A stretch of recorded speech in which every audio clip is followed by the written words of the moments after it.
We're back, ladies and gentlemen. How are you? It's Big Tony and Big John with another episode of Bigger and Louder. We're here in season 2, episode 2. It's been a little bit since we did the first episode of season 2. John, as you know, got a new job. He's been kind of the up and up and getting things acclimated. So as always, we're always very happy. Exactly right, man. Yeah, exactly so we're always happy to hop back on the mic with everybody and just kind of fill everybody in what's kind of going on, talk about current events, our thoughts, pop culture, whatever kind of flings our way.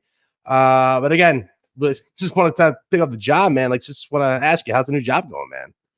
Oh, it's going good, man. And like, as I mentioned, like for season 2, we're going to get bigger and louder and be a little bit more open. And I won't just say, oh, it's nice, it's great. I'm going to say it's fucking awesome.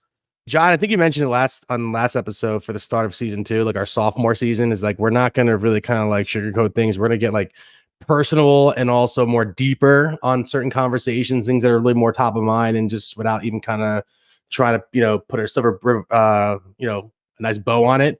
But yeah, I just, I know, I totally, Shut the fuck up. I know, but like, it's been really good, man. And what I mean is like, the people are just real. They're not trying to be anything else. Like, people are dressing like literally the way they want to get their job. It's like, yeah, it's not sloppy. It's like cool, casual. And like, I would say like a word that gets thrown around a lot, that doesn't mean what it used to mean, but like, they're authentic. The people there are real. You said everyone dresses that they're really dressed for kind of like just to do their job. Is that kind of like, in your opinion, like snappy casual, or do they dress like homeless people where you wake up out of bed and doing work in your pajamas? Like, can you describe a little bit? There are mostly people wearing t-shirts and jeans, or t-shirts and shorts, or t-shirts and something else, or hoodies and something. Like, it's that's the style. That's the like, it's like out, like the that's the style. That's yeah. No, I hear so you. Anyway, but it's not where you would think they would never expect to interact with people. So no, I won't say that it's like sloppy. I'll say it's like roll out of bed. Look, it's hey, like, this is my style, and deal with it type of office, and everybody looks cool. Like, quite frankly, everyone looks cool. So, yeah, and now you've been there for about a month now. You're probably going through like a ramp and an onboarding. At least you probably wrapped it up. And I mean, you kind of like a hybrid role of like commuting and also doing the remote life. Like, do you like that opportunity, or do they give you an opportunity to kind of favor one to the other if you were inclined? So they do in office Tuesday, Wednesday, Thursday. So working home Monday through Friday, or Monday and Friday, is not the worst thing that anybody can have, right? And the commute, because I'm doing it with Jody, isn't bad. Like, it's about an hour and 20 minutes each way. So if you're going, like, now people can say like, oh, the traffic, oh, LA traffic, how could you go so far? We know people that commuted to New York and do that right now, right? Or that have a 2-hour commute in the tri-state area. Yeah. More. And like, while I'll say it's not necessarily, and I'm glad she's in the other room now, because she's like, oh, too soon. For someone like me with that is like a little bit aggressive with the drivers out here, like the California drivers, it's not the most pleasant drive all the time, because like people, for example, when we get the ride carpool, and they'll hop over that double yellow, like, do not cross into this lane, because people the HOV lane. The HOV lane, yeah, high occupancy, right? So like, we have 2 people. There's some areas now that it's 3, but we also just paid for, in California, they have fast track in SoCal, so which is easy pass essentially, and they have tolled portions of the 405 and some other highways that you are allowed to jump in that like high occupancy, HOV lane with this fast track fast pass thing. Yeah. And it gets pricey. There was a time, so far it's been around like $4 to $7 roughly to like use that 30. Well, I'd say it's probably like 10 to 15 mile stretch, but that 10 to 15 miles saves you 45 minutes. Period. Yeah. So, it's definitely worth it, but it did get up to $9 fucking bucks. Like, man, This is like not as bad as like the GW or something, right? That's like approaching $20 in some of the areas in New York. but it's like a pay to play thing, and I'm okay with that for now. Yeah, for now. It's like, But yeah, like it gets a little bit testy sometimes when people are being like idiots on the road, right? so since yeah. So I guess let me ask you this. So like now that you're into the office, is it like a cool office where again, I think we talked about one of our other episodes where we had a nice little It's new. fun It's debate, new. but like okay, but like do they have like a It's rec new. room for you guys? Is it like Yeah. they're Okay. still So building it it's out or is it like I said, untapped potential in so many ways. Like okay? not just on the commercial side, but like they just moved into this new building, beautiful building, in Orange County, uh, relatively close to like the beach and everything. And they assumed this lease, I'd say about 2 months ago, Mm, 2.5 months ago, maybe approaching three or whatever. But yeah. it's still very new. Like they do have some artwork and like brand stuff hanging on the walls and TVs, but most of it is like kind of like ready to be replaced. They do have an awesome rec room, ping pong table. They have golf, like their little putting mats, Mhm. things like that. And the building every Tuesday, Wednesday, and Thursday that we're there uh has taco or like trucks. Like usually it's like a Mexican truck and something else. But this week, like I had shawarma, there was a pizza truck. We didn't go there, but like I had the shawarma truck one day, which was cool. So you don't have to really walk too far, but I'm sure those fucking food trucks, man, they get too pricey. Well, I yeah, I paid mean, $16 for a burrito, dude. That was like the size of my water, yeah. adding up the brand name. I mean, that's Southern California prices, man. I get inflation is a big talking point for the last couple of years now, and it's probably going to get worse as prices go up and salary. But they got to make a dollar somehow. Yo, well, let me ask you: when you were living in Queens, how much did you pay at a shawarma truck for, plate like a box of shawarma, like with rice or whatever? well, when I went to the truck for a plate of the shawarma, I think you can get it around like $9 and change or $8 and change. If memory serves me correct. I remember like if I was paying $16 or $17 or closer to $20, rounding it up to $20 in that let's say that bench that window. I would like no fuck this. Like I'm not paying fucking $20 just for fucking rice and fucking white sauce. It's Mushed up bullshit. lamb. Yeah, Well, let yeah. me ask you this: like, so that was what 3 or 4 years ago? Like maybe that's before COVID. So maybe it's Yeah, so I mean, again, yes, like we've talked about it briefly, and we've kind of speculated around like why it is, right? Like since COVID, the prices of goods and services have gone up, and obviously that's how inflation works. But wages haven't, right? wages are still sort of like at a fucking like the shittiest of the lowest right now, and it's really kind of like forcing people to. Yeah, I mean, it's really kind of gotten bad, but I know we're kind of like derailing the conversation slightly, but yeah, like the short wind of it is like I never would have listened if I saw a shawarma platter $20, I would not fucking buy that fucking shit. It's not worth it. All right, bigger and louder listeners, we want to know what's your max food price when you go to a truck. Are you down to pay $20 for a plate of food, or are you gonna go somewhere else for it? $20 what you pay when you go to an amusement park. That's ridiculous. Like that's just cry robbery. Like it's ridiculous. And don't get me wrong. Some of the food trucks that we have in Los Angeles they're not like a typical shawarma truck that you find. Well, no, I get it. Listen, there's quality behind it. I get really it. quality. Now, in those, I'm willing to pay a little bit more. But when it's just like a food, it's just food on wheels, and like it's not a brand, it's just like Mama's truck, Mama Maria's, whoever trucks it is. It's like that's the thing. Like, I'm not gonna go pay $20. Now, the one plate that I had about like 2 weeks ago when I first started, this place, it was like $12. And for the soda, I think I ended up paying like around 15 total. And it was a nice size portion. And I'm like, all right, like that's fair. Like it wasn't necessarily the best, but it was like a fair portion for at least what you would pay. Yeah. So, whatever, man. But I was actually thinking, and this is something, I hope to get into. We've been doing like a ton of different tests as we talked about, like in season 1. I've been testing my cooking, my fryer with like chicken wings. I've done like, obviously the deep fried turkey. I've used it's because it's a King cooker that you can get on Amazon or anywhere. The King cooker. I've done the shrimp boil like 10 times now, right? Like shrimp and potatoes and all that kind of stuff, like the sausage inside, delicious. But what I've really grown to love are funnel cakes. So I was like, man, it would be awesome Fried dough. because there's Anyone loves fried dough. it's fried dough. You can't go wrong with fried dough. And there are so many places in Los Angeles, like street vendors, that are doing like dinner.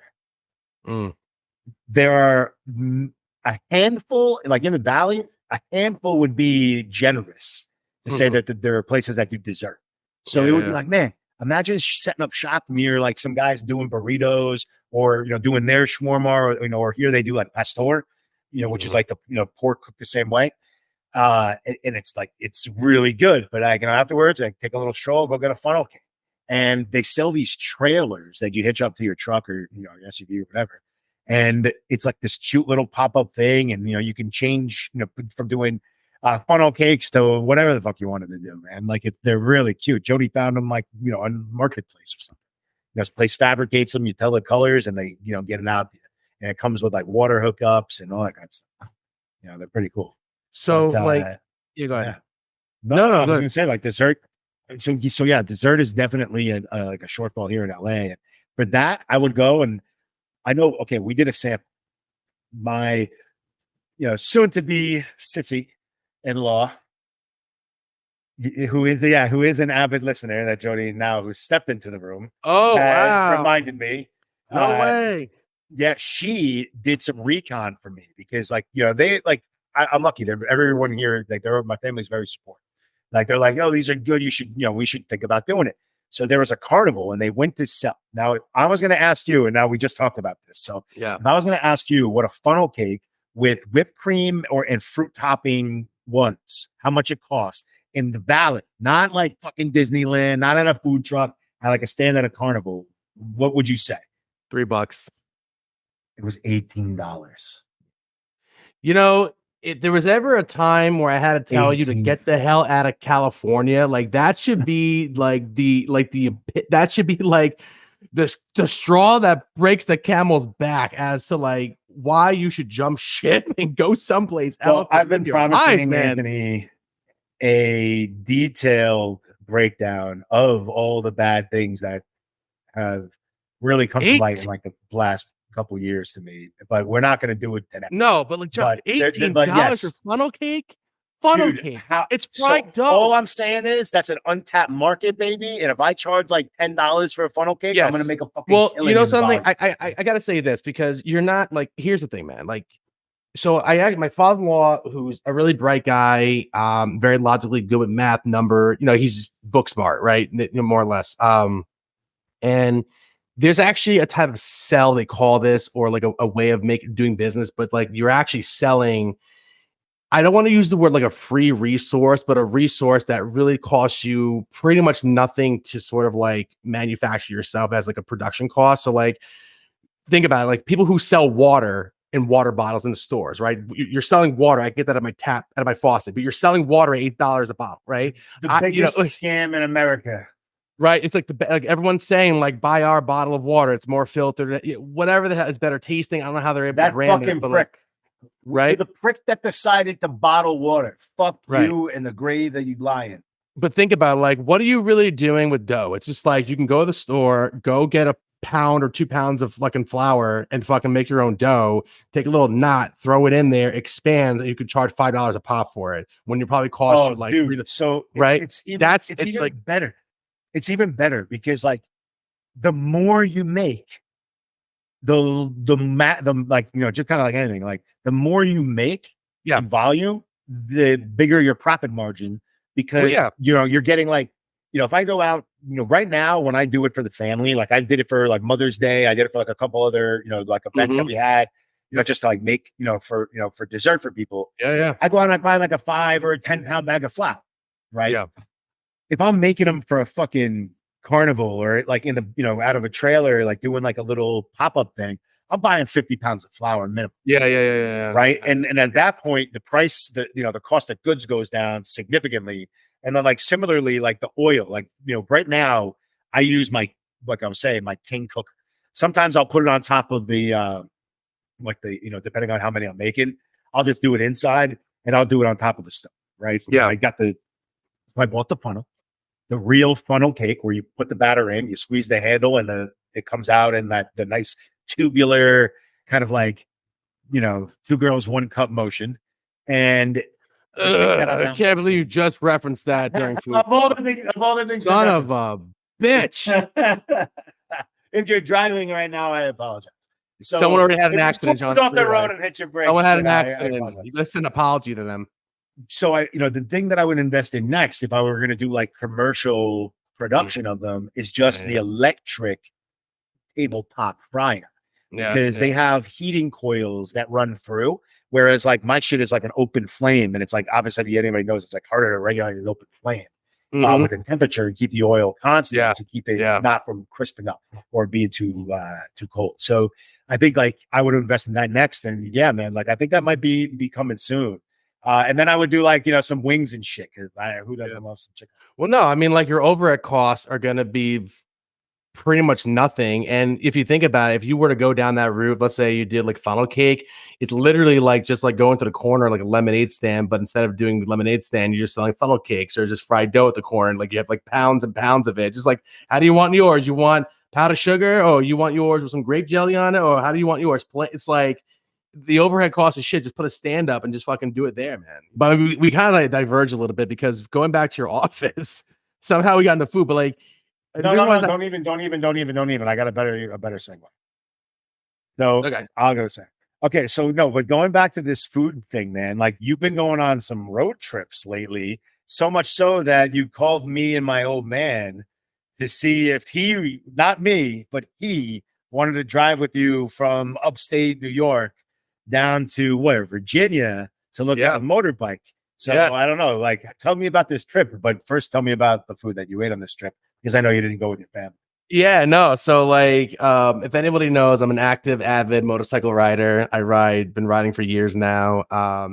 Once every 6 months, he's an avid rider. Yeah, well, again, like when you live in the Northeast, you're pretty much a seasonal rider. Like you can't, unless you're living in the Bible Belt or out west, like where you guys will ride like 365 days out of the year. Like it's pretty much seasonal. So, I've been looking for like a bigger motorcycle for a while, something that was kind of like chopped and something that had like, a 280, 360 rear tire, one of those things that it almost seems like too gimmicky. It almost too like it almost looks unpractical. It looks like an Orange County chopper without but better. Yeah. But yeah, bars. That's pretty much it. Essentially. It's like a long bike. So I have been searching for the longest time, on and off my spare time. And I had found, I found one. Right. Like I found the bike I like because everything up to that point, everything looked very similar. Like if you ever go on Harley and, Harley to me personally on Harley Davidson's website, the bikes all look the same. I'm seeing the same bike in some shape or form, just slightly different, but like there's nothing that jumps off the page to me. So these custom bikes, they're pretty much like designed to look and feel differently. And that's kind of what attracts me. And this particular bike, it was one of those things when I saw it, it was one of those things you just said, yes, like that's it. Like that's the bike. Like that's it. So the problem is that this thing is all the way in Virginia. I'm all the way here in Connecticut. So it's just like, how the fuck do I get there and back in a reasonable time? So I said, fuck it. There's an airline towards me. I'll fly to Virginia for the day, do my thing and come back. Right. And everyone's thinking this is the craziest thing that you ever done. Why are you going all the way out of your way to look at something? I'm saying it's no different than getting on a bus. It's like taking a bus or like a taxi cab. It's the same principle. I'm sitting on a plane. I get there in less than an hour and come right back. It's same shit. So anyway, long story short is I actually get to Virginia. I fall in love with this bike. We measured it because the bike was actually almost exactly 10 feet long, which is very uncommon. Yeah, it's almost 10 feet long. It was 9 feet and over 3/4. It was the size of a Corolla, of a sedan, of a Toyota sedan, pretty much the length of it. That's what the fuck are you getting? This thing had 140cc cubic engine. It just screamed like buy me. I'm like, and I was gonna buy it because it was screamed. Built. I'm going through a midlife crisis. No, like scream like this is it. So I met with the gentleman in Virginia. This gentleman was actually in in the service. He's still service. And just as a side talking point, this part of Virginia, I was actually in the part of Virginia where actually it's a big naval base there. So you see a lot of Navy boats coming in, the ships, a lot of armed airmen, current Navy SEALs are in that area. And I met the gentleman, was very nice, told me the whole story about the bike. I said, listen, this is a done deal. Like, I just got to get back and figure out how to get it back. So I start calling up everybody I know. I call up friends, I call up family, just nobody's around. And they're asking, like, why can't I do it? Well, I said, well, it's not that I'm against doing it myself. It's just I had to rent a specific trailer with the pickup truck to drive down there one way, get it, and then drive it back. It's more or less of like my blind spots because that bike. You don't want to drive the bike back. No, that the bike, this type of bike is really what they call in the industry a bar hopper. Like you take this bike to the bar, maybe your friend's house, maybe to the next town over, but that's it. You're not taking this bike 2 hours on the highway, they're not built for that. This thing's built for style. It's built for casual cruising.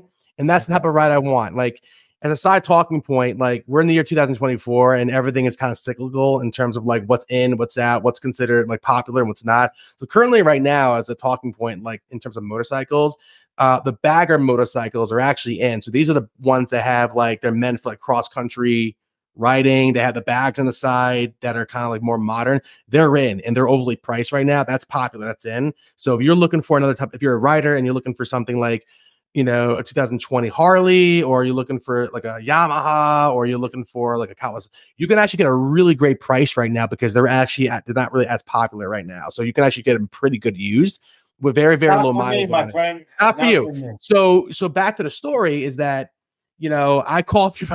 I remember I was at the airport. I said, John, where's your father? What a coincidence. He's right next to me. Call him up. Tell him the story. Listen, I'm going to drive to Virginia. You want to come with me? He was totally for it. And I was really happy. He's just like, we had a scheduling conflict, but I mean, yeah, he was here. But the reality is, well, so I end up not getting the bike, and not because I didn't want the bike. It's because the bike itself, all built up. It was just a big, like, you know, it was like 95%. You gave me the balls here. The deal was done, and it was just starting eroding. And the reason why is because every state with the DMV processes are very much similar, but there's also small differences. And in Connecticut, they really draw a hard line with the wording and the title and the registration and things like that, specifically for a composite motorcycle. And a composite motorcycle is a motorcycle that is built from the ground up by a private builder. It does not come off an assembly line. It doesn't come up with a VIN number, et cetera, et cetera. Like, you have to go through the process of getting it inspected in the state it was built. And then the DMV gives you a title for it. Then you get it registered. There's a long process. So in Connecticut, with composite motorcycles, they're very hard on the wording on that title. And the wording that this guy had did not meet the criteria of what Connecticut wanted. So therefore, I have to get this thing inspected. Now, some might be saying, well, what's the big shit? Just go get it inspected. Well, there's a couple problems with that. The first problem is that, number one, I called every mechanic in a reasonable driving distance between my area and even going out 2 hours north, south, east, and west of me. No one wants to touch this bike. They don't want to touch it. Not because they can't do it. They just don't want to do it because they don't know what type of mess the builder, if any, what type of, like, how did he actually craft the bike? Is it really a good? Bottom line is you got to look for a bike that's like in Connecticut, or build your own. No, that, or you have to find something that's already registered. Pretty much. You build your own. You're not into that. Like, you just want to have a bike. You don't want to. I just want to have a bike. I'm not like really like mechanic friendly or savvy. My father was. Vest? You ride with the vest? What do you mean I ride with a vest? Like, you wear like a leather vest when you ride your bike? No, I ride just like short sleeve shirt, tang, wear my skull cap, and just kind of go up and down the highway briefly. That's pretty much what I do. You know, I'm not like the 1%. I was gonna say, like, you know, I could picture you kind of doing it with like the vest. The motorcycle gang. Yeah. Maybe your you know, nipples pierced with rings. What am I, 1%er? Is that what I am? The 1%. You know, you look like fucking Bebop and Rocksteady. Yeah. So the short wind of it was like, you know, just wrapping up the story, is that I finally found a guy who was going to work on the bike, right? He's like, I work on anything. He's like, what do you got? Show him the pictures. And you can already hear in his voice. He's like, are you sure that you want this bike? Because according to Connecticut, like every little ticky tack thing they want done to this bike to pass the inspection is very specific in terms of like, the rear view mirrors have to be an exact distance between the handlebar to the tank. The chassis has to be a certain distance between that. And it was a very, very specific stuff. And he's like, I can do all this, but with the money you're going to spend on this bike to put headlights in, turn signals, things like that. He's like, you could buy It's got 5 no more fucking bikes. turn signals. No turn signals. No turn Yeah, what signals. part No of brake Virginia lights. was this again? You sure it wasn't like? Yeah. No. Again, it's all different. The rules are different per regulations each DMV. So, and let's pretend, hypothetically speaking, I did go through the work of doing this, right? I spent a fortune to do it. In Connecticut, there's only one DMV location, one that has the inspection lane that's 3 hours away from me. That means I would have to have actually towed the vehicle all the way 3 hours away for a quick 10-minute inspection. And assuming it doesn't go well, I have to tow it back and make their change and spend more money. Do it again. Do it again. The money, it was not worth the money. So I said, you know what? Cut your losses. Yeah. I cut the losses. One little trip to Virginia. It was nice going to Virginia. I checked it out. It's just the bike. I wanted the bike. The guy knew I flew there to see it. I wanted it. It's just, it wasn't in the cards financially. I could have bought a fucking Ferrari for the amount of money or use Ferrari for the amount of money I was going to put into the bike, pretty much. Right. So, and that's all she wrote. So that's it with the Virginia trip. But yeah, now what? What's the plan?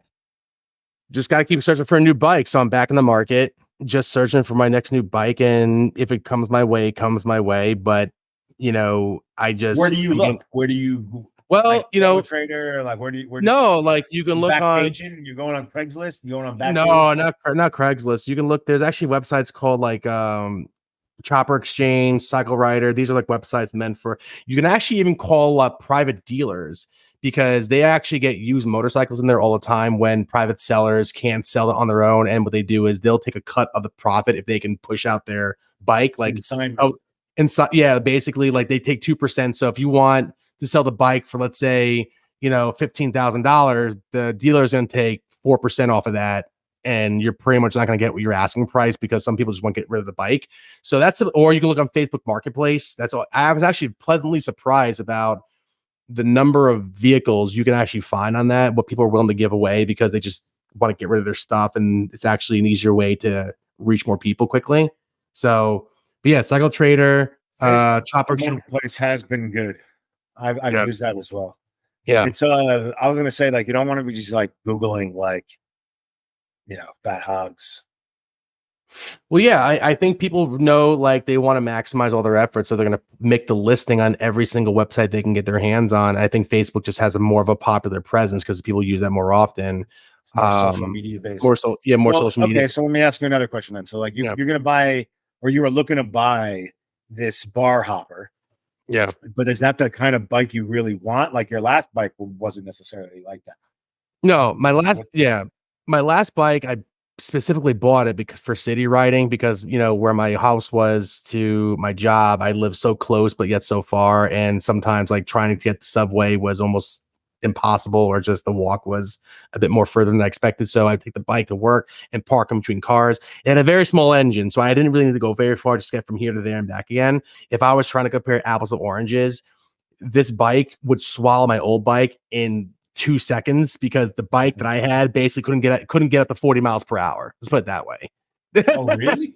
It was a small, it was only 4. It's like a dirt bike. It pretty much like a dirt bike. Pretty much a small Honda, but a very small engine. But the bike that I'm looking for has to have more power behind it. The chrome, the whole 9 yards. That's I see you riding with those. What do they call them? Like the monkey bar handlebars? Is that what they call them? They have monkey. Yeah, you like see them on Harleys. Yeah, on Harleys, they're really popular now. I think you would look good with a bike like that, bro, because everyone could see those big arms, those 20-inch pythons, and all your. Honestly, I was looking at one. Believe it or not, I was like thinking about like, just changing my perspective and, adjusting my expectations a little bit. I'm like, something, maybe I should give Harley, a second chance. And I actually was looking at a bunch of Harleys. I'm like, wow, I see like why these bikes, these baggers, and understand why these, these slim tail Harleys are really popular with these very high handlebars. I get it. I see why. And I actually ended up like someone told me a really good opinion. They're like, you know what? The choppers that I'm kind of into, they are kind of like a quality, it's an acquired taste. Like they're built for show, they're built for power, they're built for, maybe going about an hour on the highway and back, maybe give or take, and cruising around your neighborhood more or less. And it's like, if you ever want a Harley, you can get them anytime you want to. They're not going anywhere. Harley pretty much owns every single like bike company, more or less. Right. And It's all like sub-licensed. the technology they have right now is going to be obsolete by tomorrow. And if you want, like, I can go get a Harley next year for half the price of what that new bike was worth this year. Right. It's always, you know what I mean? You're always going to get something out of them. Whereas these chopper bikes, like, you can find a builder to do it, but you're going to pay $70,000 and up just for someone to build it for you, especially if you're buying like a brand name like Jesse James and West Coast choppers and so on. But, the idea is it's like, you want to buy something that's a really good bike, it's reliable, low miles on it, and just kind of like save your money versus dumping $70,000 into a bike. You don't want to have a bike that does like the cross country. You don't give a fuck about going on the mountains and shit. No, that's not my thing. I don't ride with a pack of guys to go around that. And besides, pack of wolves, the wolf pack. No, yeah. So like, I mean, would it be nice if someone made the offer to me and says, "Hey, Anthony, we have a bike for you to ride," I would go, but it's just not my thing because I don't have much time anyway to ride it as it is. So it's like, where am I going cross country? Right. Like, right. Like, it doesn't make any fucking sense. So yeah, it's not like you have a friend that lives on the other side of the country. No, I mean, I had a friend, but he decided somehow that California was actually the place to be, and he's slowly figuring it out. It's not, but whatever.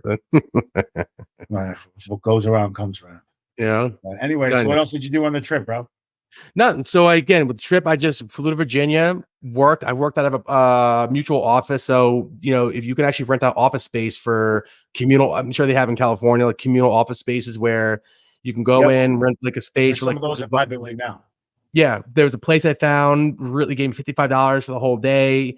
It was almost like working for the building where they had like a kitchen, they had, a snack bar, they had, what you would find for networking and such. And I had my own private room, worked out of the room, left for lunch, got some barbecue down there, saw the bike, came back, worked, and flew back home. That's pretty much what I did. I didn't really have time much to sightsee, but that naval air base is really pretty cool and pretty breathtaking if you have the means to get down there. Yeah, one of these things, man. Yeah. When I got back from Virginia, I actually caught the new Beverly Hills Cop movie on Netflix, Beverly Hills Cop 4. And man, what a piece of shit that is, man. It's a top movie on Netflix, and people were saying that it should have come out in the movies, like in the theaters. It should have. I can see why. I mean, listen, Hollywood's scraping around for any idea they can to like make a quick buck, and you just see like they brought back the old cast with Eddie Murphy and the whole two other, I forget the two guys' names, but Taggart and Rosewood, they came back. All right, Rose Prick. No. Rosemont, that's what they called him in the first one. So that's I haven't watched it yet. And the reason I haven't is because I went on Netflix and I watched one and I watched two and I looked at it, I'm like, wait a minute, there's no number 3. I could have sworn there's a Beverly Hills Cop 3. There is. That's why there is. It's just not on fucking Netflix right now. I saw the same thing. I don't know if it's like, and again, I don't know if like the producers or the company that made the movie, the first two, has the licensing rights to be on Netflix, and maybe the third one. I don't know. It's really weird that it's not on there either. And I don't know how Netflix makes their rules about that. But yeah, the movie was just what you'd have expected. It's just like it's on Paramount because Paramount owns all those licenses. So yeah, that's probably the reason why. Plus. I'm gonna watch 3 tonight probably, and then I'll check out 4 this weekend. Because give me your thoughts. I just love that. And then, like, I mean, I don't even want to get into it because, like, I'm not about to say all this shit, but like, the way that he just walks up on all these white people and just like, is it because of black? Right? Yeah. Like, I just love that stuff. He's very candid. He's not shy. He's an extrovert. He's just like rolls and able to. He's actually a pretty good. If he wants to, he's a terrible fucking cop. He's a terrible cop that is invading like everybody's rights and breaking every police code or whatever known to man. But yeah, sure, of course. Like, good job, Axel Foley. Yeah, funny as fuck, dude. Those movies are great. he's not as funny in this one, honestly. I mean, like I said, like they're just really trying to sell the audience on like novelty and experience. I didn't really jump out of my seat being like, oh my god, like finally, like this is a new episode or finally the fourth movie, or I wasn't like laughing as hard, or I didn't find it was just like Eddie Murphy being Eddie Murphy. The whole cast being the cast. They were all just like typecast to do literally what we all thought they should have been 30 years later, right? Yeah. I still watched it. I didn't hate it. It was like, it's a movie, right? Like it's Just a like movie. every other movie you watch, if it doesn't have Any re- any any some type remake, of high stakes death game. yeah. And you know what? Yeah, I mean, not to go into this rabbit hole, but I'll just touch on it very quickly, just because. And the reason why I'm so hard headed with this shit is because we've actually been around long enough to have seen like movies come out where it was a fresh idea at the time. We saw it, and here we are 20 plus years later, 30 plus years later. They're remaking the same movie or retelling the same story. So we as the consumers are comparing it too much to what was already done in the first time around when they first did the movies back then. And what I would suggest them do is like maybe wait for our time to pass, maybe another 70 more years from now, then till we're dead, and then like tell the story because we're not around anymore, like to really make the comparison, right? Good fucking chance, but bad fucking chance.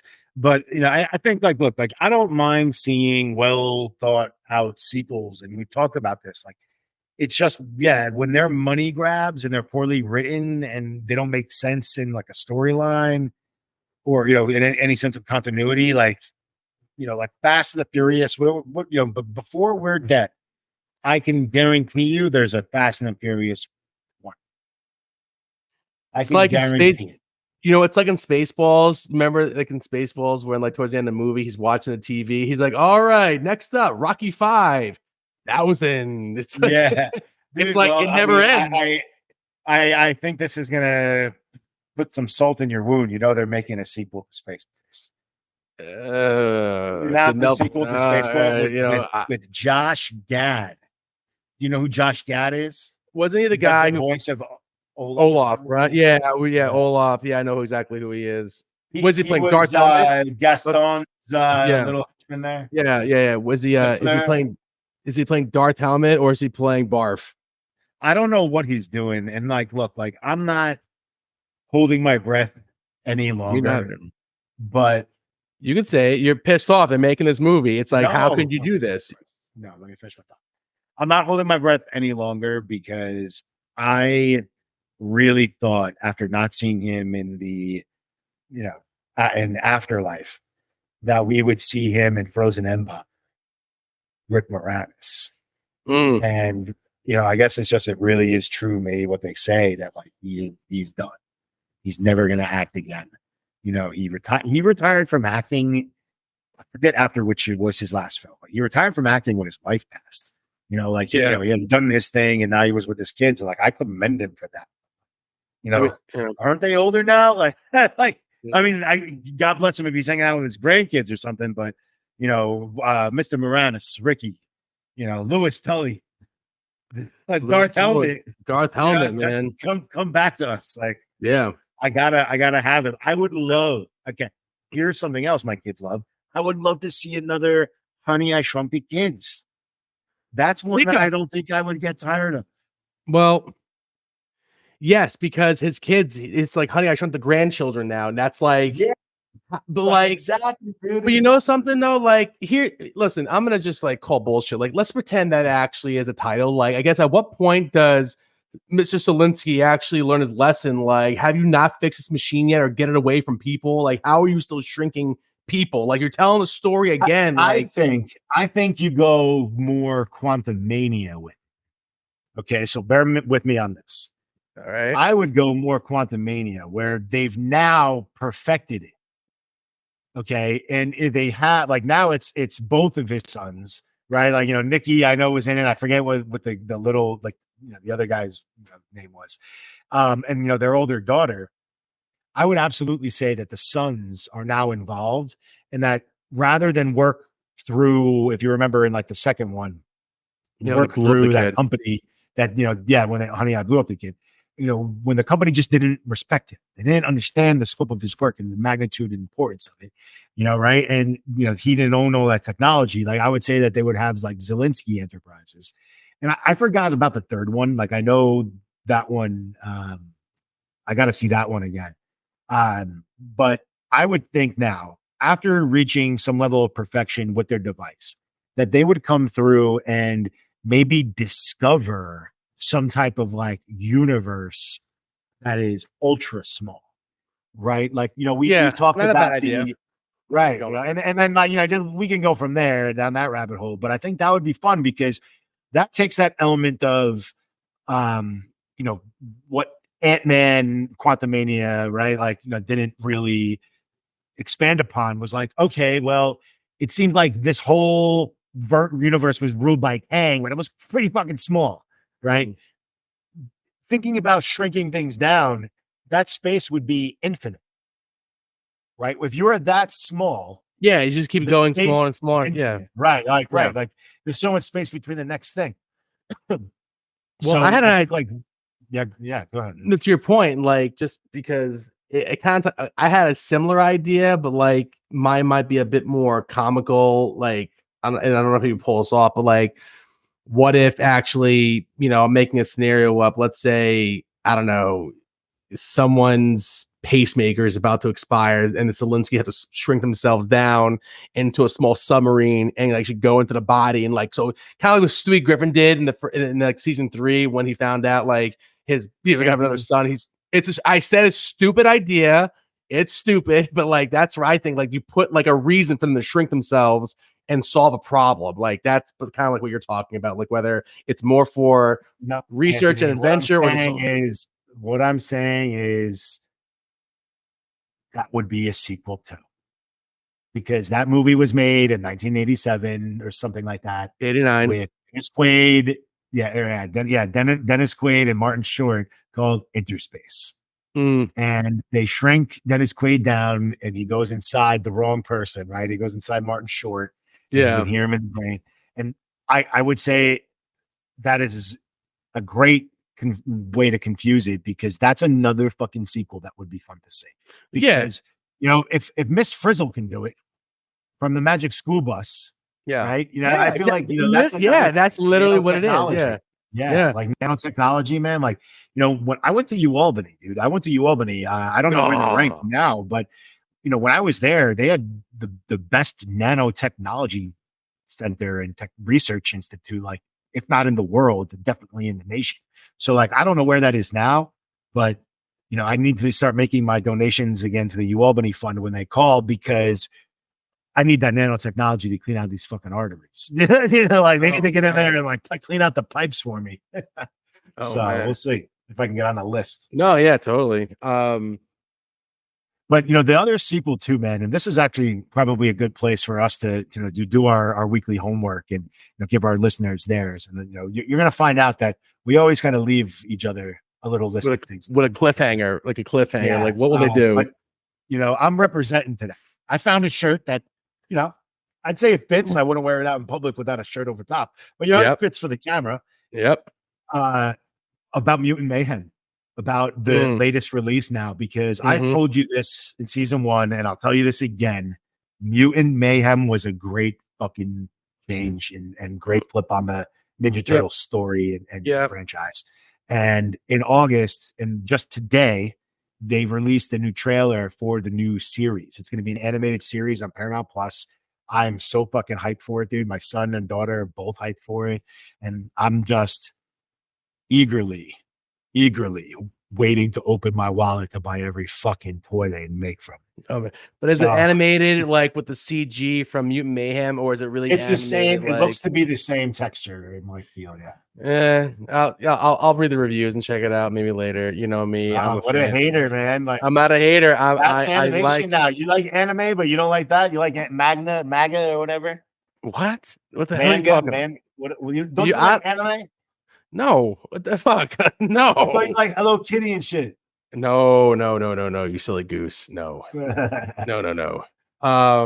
It's one of those things. I'll ask you, hey John, how was it? Great. I have no plan on seeing it, but I'll try to enjoy it through your eyes, basically. That's like anything that Anthony doesn't want to watch himself. He doesn't think. Well, listen. I stated my case in season 1 as to why. If you don't know, go back to listen to season 1. But like, I have a reasonable reason why I don't watch a lot of these remakes and reboots, and I validated it, and it's not for me. All right. Well, look, I'm going to leave everybody with the biggest and most exciting cliffhanger of all, because next Friday, when we film our show, we are going to have a very special potential performance by very special guests celebrating their album release. Top Button is dropping their album Buttonade. So we are going to have a Pelicano and hopefully his partner on to, maybe perform for us, but definitely talk about the album. And, I think like that's going to kind of kick off this series of, who the fuck are yous? And we can figure out, who else to have on and really start finding out what you guys are up to out there. And, we wish Top Button the best of luck. Follow them. So official Top Button on Instagram. And of course, follow us bigger and louder, baby, on all of your social media platforms. Download us wherever you get your podcast. We love you guys. Thank you so much. Have a good one.